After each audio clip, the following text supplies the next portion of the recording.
एक प्रसिद्ध कहावत है जो आमतौर पर अपने समाज में उसकी चर्चाएं खूब होती हैं। एक अनार 100 बीमार। एक दूसरी बात और है कि अभी जो सन्नाटा है वह आने वाले तूफान के पहले का सन्नाटा है। आप समझ रहे होंगे मैं क्या कहना चाहता हूं। लोकसभा का चुनाव सर पर है। सारे स्टेट में उम्मीदवारों की घोषणाएं हो रही हैं, लेकिन बिहार में अभी इसकी घोषणा नहीं हुई है। अभी कयास लगाए जा रहे हैं और हम जहां बैठे हैं वह सिवान, यह तो एक हॉट सीट बना हुआ है।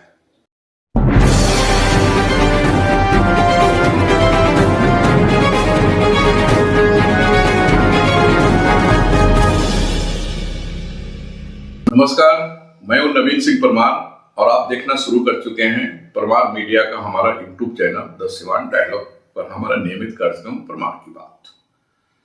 मित्रों, जब तक यह वीडियो आप तक पहुंचेगा, हो सकता है कि हमारे सिवान लोकसभा के लिए प्रत्याशियों के नाम की घोषणा हो चुकी हो, लेकिन जब यह वीडियो हम रिकॉर्ड कर रहे हैं तब तक सिवान में वो की स्थिति बनी हुई है। दोनों गठबंधन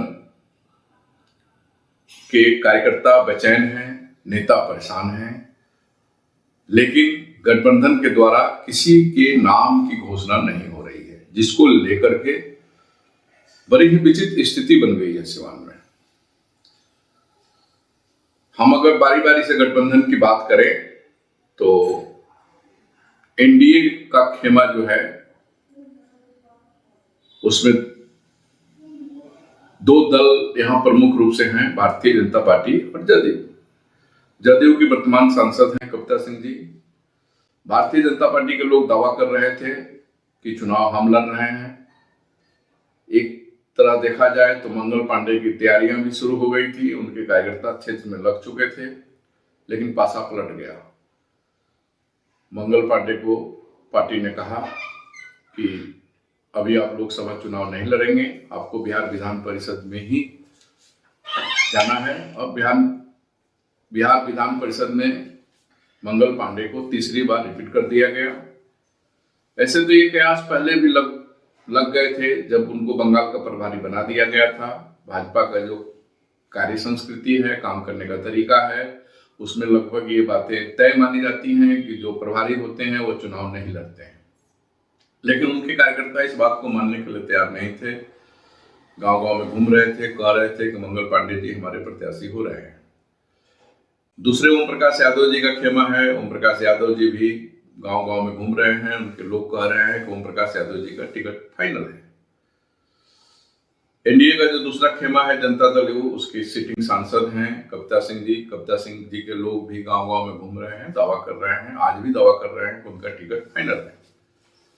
वही एक दूसरा नाम पड़ोसी जिला गोपालगंज के अमरेंद्र पांडे जी का नाम आ गया है। अमरेंद्र पांडे जी के भी लोग सिवान में घूमना शुरू कर दिए हैं। अमरेंद्र पांडे जी के लोग भी कह रहे हैं कि उनका टिकट फाइनल हो गया है। नीतीश जी ने कह दिया है कि आपको सिवान लोकसभा सीट से लड़ना है।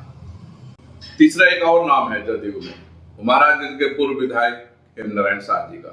हेमनारायण शाह जी स्वयं घूम रहे हैं, सिवान लोकसभा के विभिन्न गांवों में घूम रहे हैं, विभिन्न प्रखंडों में घूम रहे हैं। उनके लोग कह रहे हैं कि नीतीश जी ने उनको कह दिया है कि आपको चुनाव लड़ना है, आप जाके चुनाव लड़ें।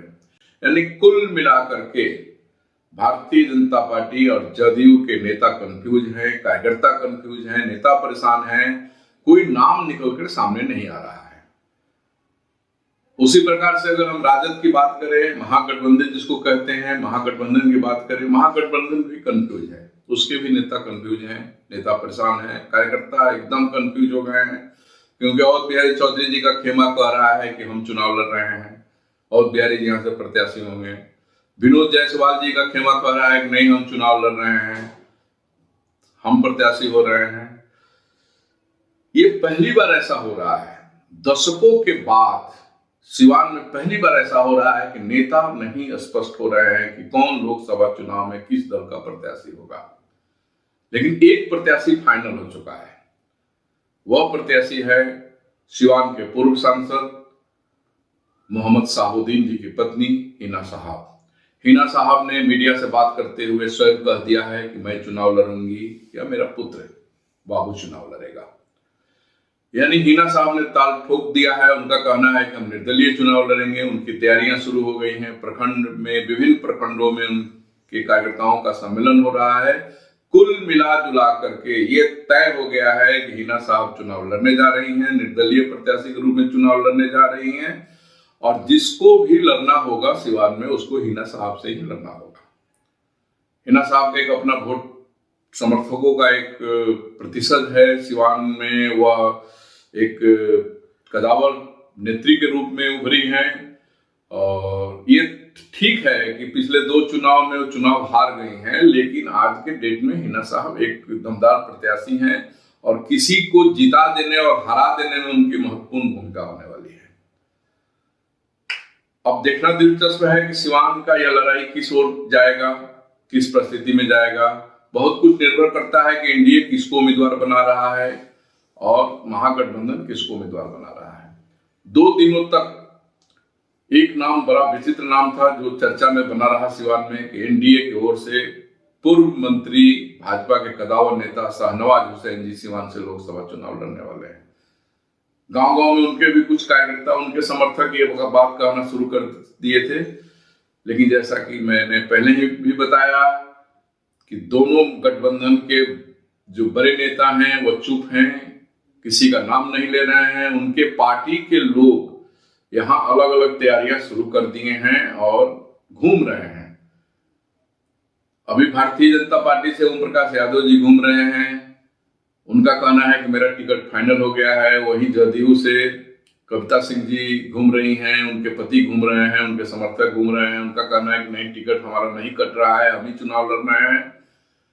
अमरिंदर पांडे जी का खेमा सक्रिय हो गया है। सिवान लोकसभा के गांव-गांव में लोग घूम रहे हैं। उनका कहना है कि हमारा टिकट फाइनल हो गया है। वहीं हेमनारायण शाह जी कह रहे हैं कि हमारा टिकट फाइनल हो गया है। भाजपा के नेताओं से आज मेरी बातचीत हुई तो उनका कहना है कि भाजपा एक चौंकाने वाला नाम दे सकता है। तो कुल मिला जुला करके सिवान में एनडीए के नेता परेशान हैं, एनडीए के समर्थक कंफ्यूज हैं, और कोई ना कोई तो झूठ बोल रहा है। वो कविता सिंह जी झूठ बोल रही हैं, या अमरिंदर पांडे झूठ बोल रहे हैं, या हेमनारायण शाह झूठ बोल रहे हैं, या ओम प्रकाश यादव झूठ बोल रहे हैं, या फिर इनके नेता लोग इन लोगों से झूठ बुलवा रहे हैं। देखना दिलचस्प होगा कि सिवान के आखिरी में मोदी का सिंबल लेकर के कौन उतर रहा है। उसी प्रकार से राजद की बात है। राजद के भी 2 प्रत्याशी सामने हैं। एक तीसरा नाम भी है महागठबंधन से। कुछ लोगों को कहना है कि नहीं, हो सकता है कि महागठबंधन यहाँ भाकपा माले को अपना सीट दे दे और भाकपा माले के प्रत्याशी हों। तो भाकपा माले से भी 2 बड़े नाम हैं जिनकी संभावनाएं हैं, जिनकी चर्चाएं हैं कि वो चुनाव लड़ेंगे। वो अमरनाथ यादव जी और इंद्रजीत कुशवाहा जी का। कुल मिलाकर के सारा मामला कंफ्यूज है। बस एक ही मामला तय है कि हिना साहब चुनाव लड़ने जा रही हैं, निर्दलीय चुनाव लड़ने जा रही हैं। यानी अब जो लड़ेगा वो हिना साहब से लड़ेगा। जैसे लेटेस्ट अपडेट आएगा हम प्रयास करेंगे कि आपको बतावें, और फिर उस उम्मीदवार के बारे में विस्तार से चर्चा होगी, उसके चुनावी संभावनाओं पर चर्चा होगी, समीकरण पर चर्चा होगी। आज तक बस इतना ही। हमारा यह वीडियो आपको कैसा लगा? अगर आपको पसंद आया हो तो आप निश्चित रूप से कमेंट में अपनी बात बतावें। अगर आप कुछ नया जानना चाहते हो तो भी बतावें। हमारे चैनल को सब्सक्राइब करें, बेल आइकन दबाना नहीं भूलें, और हम जल्द ही चुनाव के दृष्टिकोण से जो हमारा महासंग्राम एपिसोड, पिछले 2 एपिसोड आ चुका है, महासंग्राम की सीरीज शुरू करने जा रहे हैं। हम भी इंतजार कर रहे हैं कि कुछ नाम तय हों, तब जाकर के मुद्दों की बात होगी, सिवान के मुद्दों की बात होगी, सिवान के एजेंडे की बात होगी। चुनाव किस एजेंडे पर सिवान में लड़ना चाहिए, इस विषय पर हमारा प्रयास होगा। आप हमारे चैनल से जुड़े। आप अगर हमसे जुड़ना चाहते हैं तो हमारे नंबर पर हमसे संपर्क करें। हम आपकी बात भी अपने चैनल पर रखेंगे कि सिवान में किन मुद्दों पर चुनाव लड़ना चाहिए, और आप हमारे चैनल को सब्सक्राइब करें। आपके सब्सक्राइब करने से ही हमारी सबलता होगी, हम आगे बढ़ पाएंगे। इन्हीं शब्दों के साथ परमार की बात को आज हम यहीं समाप्त करते हैं।